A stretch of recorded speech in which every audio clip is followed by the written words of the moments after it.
In this video, I'm going to show you how to change the language in your GoDaddy account quickly and easily.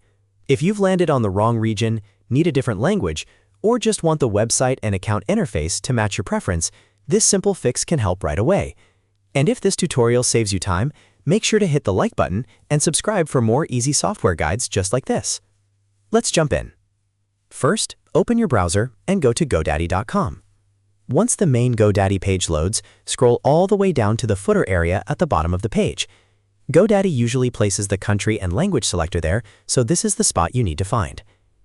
Now look for the current country and language setting. It may show a region, a language name, or both. Click on that current setting to open the language and country options. This is the menu that lets you switch the site to a different version. When the list appears, choose the country or language you want to use. Make sure you select the option that matches your preferred language, because GoDaddy will use that selection to update your experience across the site.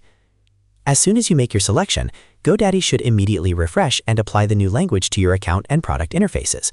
In other words, you do not need to go through a long settings menu or save anything manually. The change should happen right away.